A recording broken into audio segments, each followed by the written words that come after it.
વિદ્યાર્થી મિત્રો, ધોરણ 12 ચેપ્ટર નંબર 2 ધોરણ 12 ચેપ્ટર નંબર 2 સપુષ્પી વનસ્પતિમાં લિંગી પ્રજનન, કે જેમાં આપણે ગયા વિડીયો સુધી પરાગનયન અને ત્યાર પછી પરાગનયન માટેના વાહકોનો અભ્યાસ કર્યો, અજૈવિક અને જૈવિક ઘટકો બંનેનો, કે જેમાં આપણે પવન દ્વારા પરાગનયનની ક્રિયા, પાણી દ્વારા પરાગનયનની ક્રિયા, પ્રાણી દ્વારા પરાગનયનની ક્રિયા અને કીટકો દ્વારા પરાગનયનની ક્રિયાનો અભ્યાસ કર્યો. ત્યારબાદ હવે આપણે આગળ વધીશું.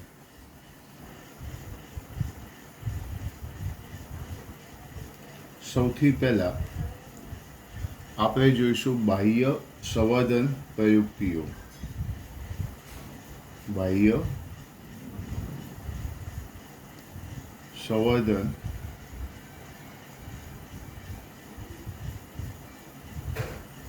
પ્રયુક્તિઓ. MCQ માટે આ ટોપિક ખૂબ જ મહત્ત્વનો છે તેવું કહી શકાય. બાહ્ય સંવર્ધન પ્રયુક્તિઓ.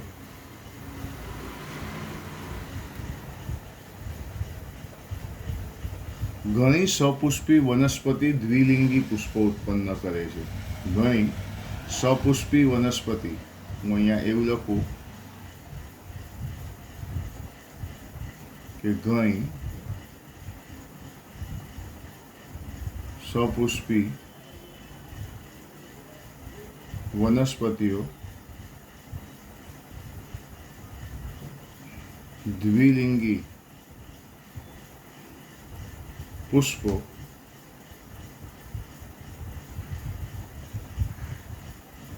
ઉત્પન્ન કરે છે. દ્વિલિંગી મતલબ કેવા? તો જેમાં પુંકેસર અને સ્ત્રીકેસર બંને આવેલા હોય તેવા. ઘણી સપુષ્પી વનસ્પતિ દ્વિલિંગી પુષ્પો ઉત્પન્ન કરે છે અને પરાગરજ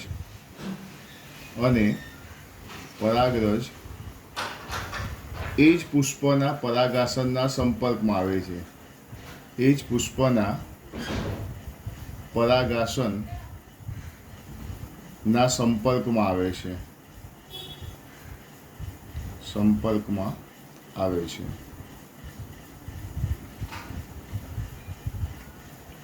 સતત સ્વપરાગનયન થવાને લીધે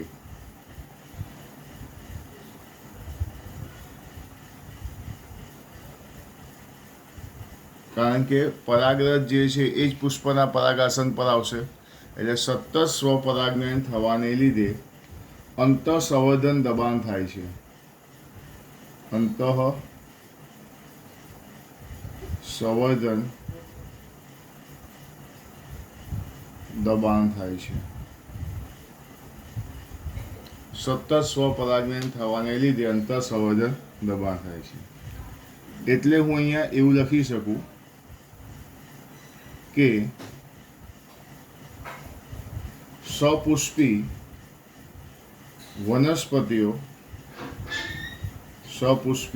વનસ્પતિઓ સ્વપરાગનયનમાં અવરોધ ઊભો કરવા, સ્વપરાગનયનમાં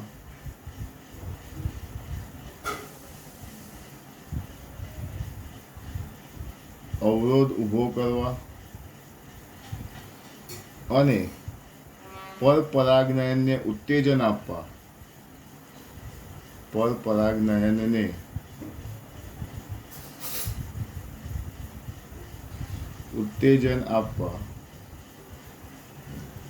ઘણી પ્રયુક્તિઓ વિકસાવે છે. ઘણી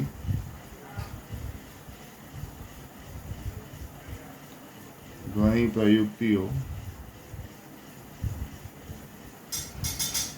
વિકસાવે છે. તો સૌથી પહેલા બે મુદ્દા, કે ઘણી સપુષ્પી વનસ્પતિમાં દ્વિલિંગી પુષ્પો ઉત્પન્ન થાય, પરાગરજ એ જ પુષ્પના પરાગાસનના સંપર્કમાં આવે, સતત સ્વપરાગનયન થાય. સતત સ્વપરાગનયન થવાથી લીધે અંતઃસંવર્ધન દબાણ થાય છે. અંતઃસંવર્ધન દબાણ થાય છે. સપુષ્પી વનસ્પતિમાં સ્વપરાગનયનમાં અવરોધ ઊભો કરવા અને પરપરાગનયનને ઉત્તેજવા માટે ઘણી પ્રયુક્તિ વિકસાવાય છે. હું અહીંયા કેટલાક પોઈન્ટ્સ આપણે જોઈએ. પહેલું, કેટલીક જાતિઓમાં પરાગરજની મુક્તિ અને પરાગાસનની ગ્રહણ ક્ષમતાનો સમય એક સરખો હોતો નથી. આપણે ગયા લેક્ચરમાં જોયેલું સહપક્વતા અને પૃથક પક્વતા. તો અહીંયા હું એવું લખીશ,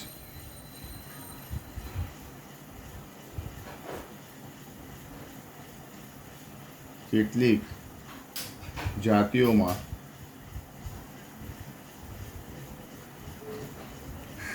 પરાગરજની મુક્તિ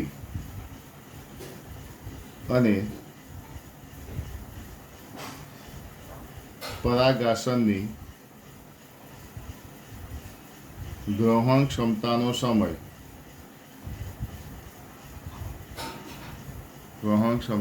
સમય પરાગરજની મુક્તિ અને ગ્રહણ ક્ષમતાનો સમય એક જ હોતો નથી. હવે એક જ હોતો નથી તો તેને શું કહેવામાં આવે છે? પૃથક પક્વતા. આવી સિચ્યુએશનને શું કહેવામાં આવે છે? પૃથક પક્વતા. જો પરાગરજ જે સમયે મુક્ત થાય એ જ સમયે પરાગાસન પણ ગ્રહણશીલ બને તો એને સહપક્વતા કહેવાય. પણ અહીંયા મેં શું લખ્યું? પરાગરજની મુક્તિ અને પરાગાસનનો ગ્રહણ સમયગાળો બંનેનો એક સરખો હોતો નથી, જેને પૃથક પક્વતા કહેવામાં આવે છે. એના પછી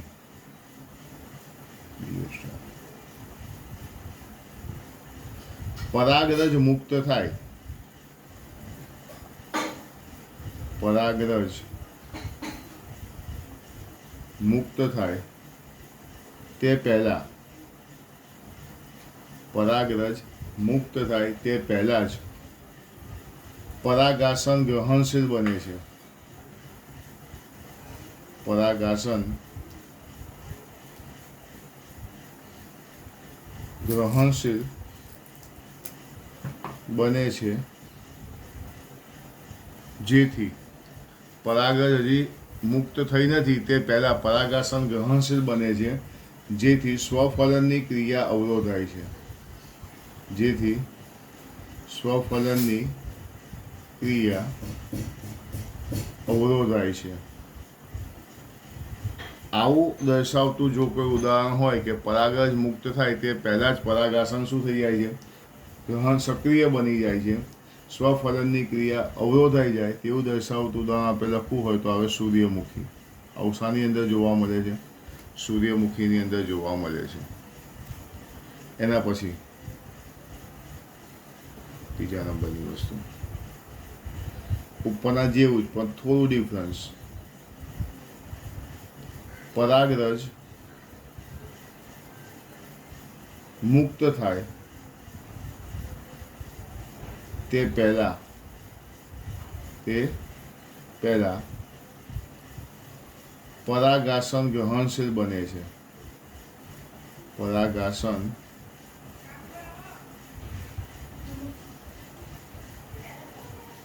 ગ્રહણશીલ બને છે, જેથી સ્વફલનની ક્રિયા અવરોધાય છે. જેથી સ્વફલનની ક્રિયા અવરોધાય છે. આ બંનેમાં ફરક શું? તો અહીંયા પરાગરજ મુક્ત થયાના થોડા સમય પહેલાં પરાગાસન ગ્રહણશીલ બને અને ઘણા બધા સમય પહેલાં જો પરાગાસન ગ્રહણશીલ બની જાય તો એનું ઉદાહરણ આવશે પામ્સ. એનું ઉદાહરણ શું આવશે? પામ્સ. ઓકે, ચલો એના પછી હજી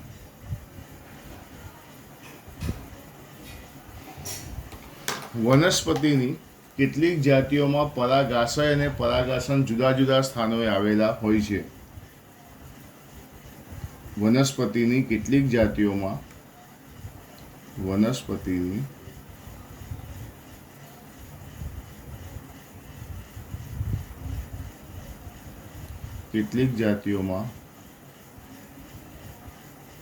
પરાગાશય અને પરાગાસન. પરાગાશય અને પરાગાસન જુદા જુદા સ્થાનોએ આવેલા હોય છે. જુદા જુદા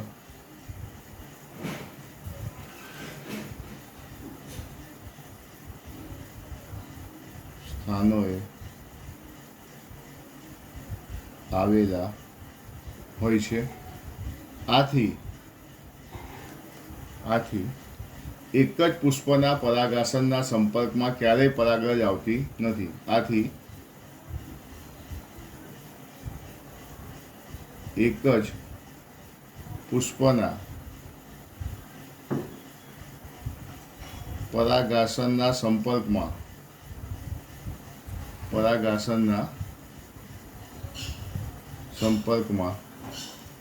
પરાગરજ ક્યારેય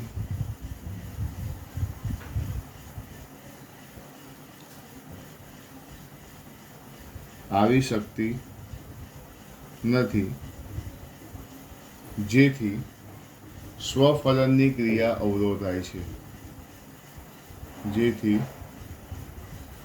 સ્વફલનની ક્રિયા અવરોધાય છે.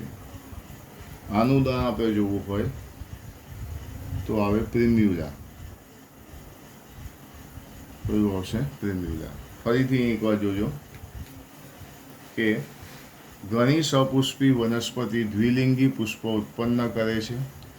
પરાગરજ એ જ પુષ્પના પરાગાસનના સંપર્કમાં આવે છે. સતત સ્વપરાગનયન થવાને લીધે અંતઃસંવર્ધન દબાણ થાય છે. સપુષ્પી વનસ્પતિ સ્વપરાગનયનમાં અવરોધ ઊભો કરવા અને પરપરાગનયનને ઉત્તેજિત કરવા માટે ઘણી પ્રયુક્તિઓ વિકસાવી છે.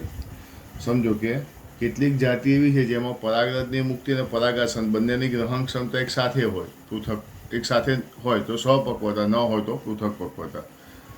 પરાગરજ મુક્ત થાય તેના થોડા સમય પહેલાં જ પરાગાસન ગ્રહણશીલ બની જાય. ઉદાહરણ સૂર્યમુખી. પરાગરજ મુક્ત થાય એના ઘણા બધા સમય પહેલાં પરાગાસન ગ્રહણશીલ બની જાય. ઉદાહરણ તરીકે પામ્સ. કેટલીક વનસ્પતિઓ એવી છે જેમાં પરાગાશય અને પરાગાસન જુદા જુદા સ્થાનોએ આવેલા છે. આથી એક જ પુષ્પના પરાગાસનના સંપર્કમાં પરાગરજ ક્યારેય આવી શકતી નથી. સ્વફલનની ક્રિયા અવરોધાય છે. ઉદાહરણ તરીકે શું આવશે? પ્રિમ્યુલા.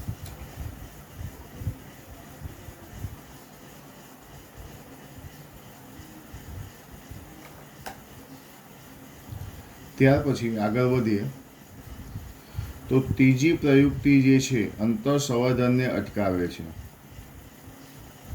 ત્રીજી પ્રયુક્તિ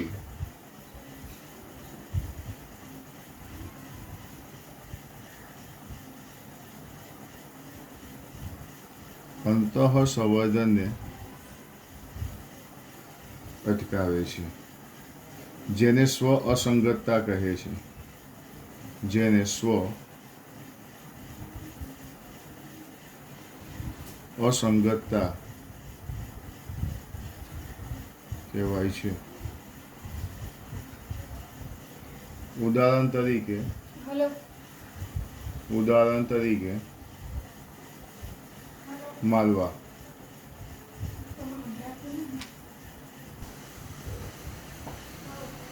આ એક એવી જનીનિક ક્રિયાવિધિ છે કે જેમાં સ્વપરાગનયનને અટકાવવામાં આવે છે. આ એક જનીનિક ક્રિયાવિધિ છે જેમાં શું કરવામાં આવે છે? સ્વપરાગનયનને અટકાવવામાં આવે છે.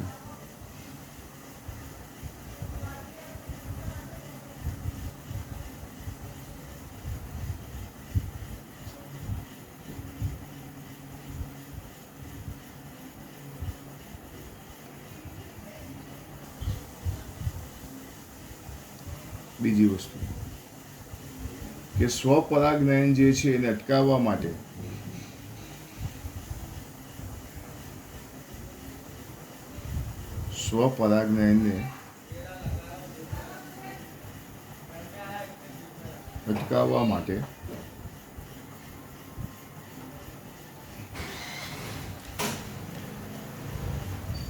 પરાગાશયની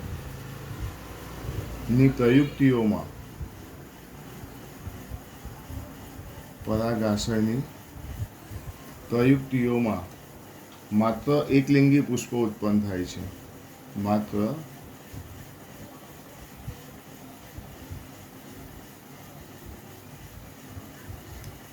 એકલિંગી પુષ્પો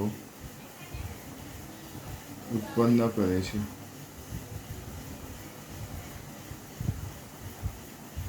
એના પછી આ બે શોર્ટ ક્વેશ્ચન માટે ખૂબ મહત્વના છે, ખાસ ધ્યાન રાખજો.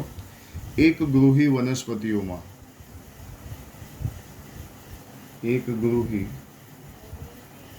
વનસ્પતિઓમાં સ્વફલન અટકાવી શકાય છે. સ્વફલન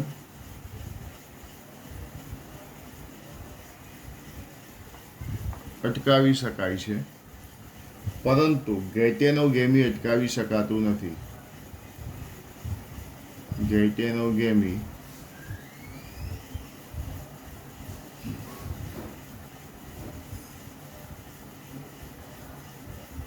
અટકાવી શકાતું નથી. સ્વફલન અટકાવી શકાય પણ ગેઇટેનોગેમી અટકાવી શકાતું નથી. એકગૃહી વનસ્પતિ, તો એકગૃહી વનસ્પતિની જો આપણે વાત કરીએ તો ઉદાહરણ આવે દિવેલા, મકાઈ, આ બધી એકગૃહી વનસ્પતિ કહેવાય. એકગૃહી વનસ્પતિ કઈ કહેવાય? દિવેલા, મકાઈ, આ બધી એકગૃહી વનસ્પતિ કહેવાય. એના પછી દ્વિગૃહી વનસ્પતિ. દ્વિગૃહી વનસ્પતિઓમાં સ્વફલન અને ગેઇટેનોગેમી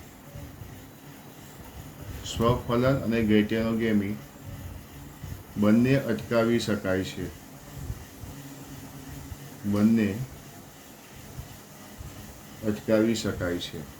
તો આ જે દ્વિગૃહી વનસ્પતિ જે છે એની અંદર ઉદાહરણ તરીકે આપણે જોવા જઈએ, દ્વિગૃહી વનસ્પતિમાં ઉદાહરણ તરીકે આપણે જોવા જઈએ તો શું આવશે? પપૈયું.